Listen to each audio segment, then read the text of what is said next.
Potensi kekayaan intelektual di Kabupaten Lebong perlu didukung dan didorong guna sebagai khazanah kekayaan intelektual dalam banyak bidang, wajar harus dipertahankan.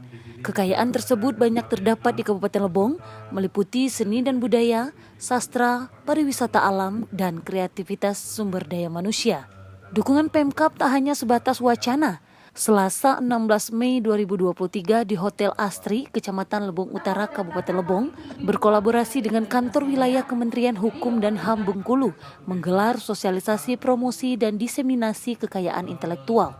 Bupati Lebong melalui Asisten 2 Dalmuji Suranto, selain membuka acara juga dengan antusias memberikan arahan kepada para peserta, khususnya para pelaku usaha yang hadir dan para undangan dari latar belakang lainnya.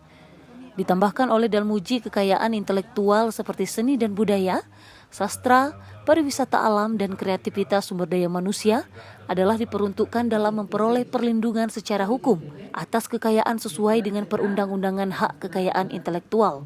Kegiatan yang dihadiri juga oleh Forkopimda dan Ketua BMA Lebong dan sosialisasi yang dipandu oleh dua narasumber, yaitu dari Kepala Bagian Perekonomian dan SDA Setda Kabupaten Lebong dan Kepala Bidang Perlindungan Hukum.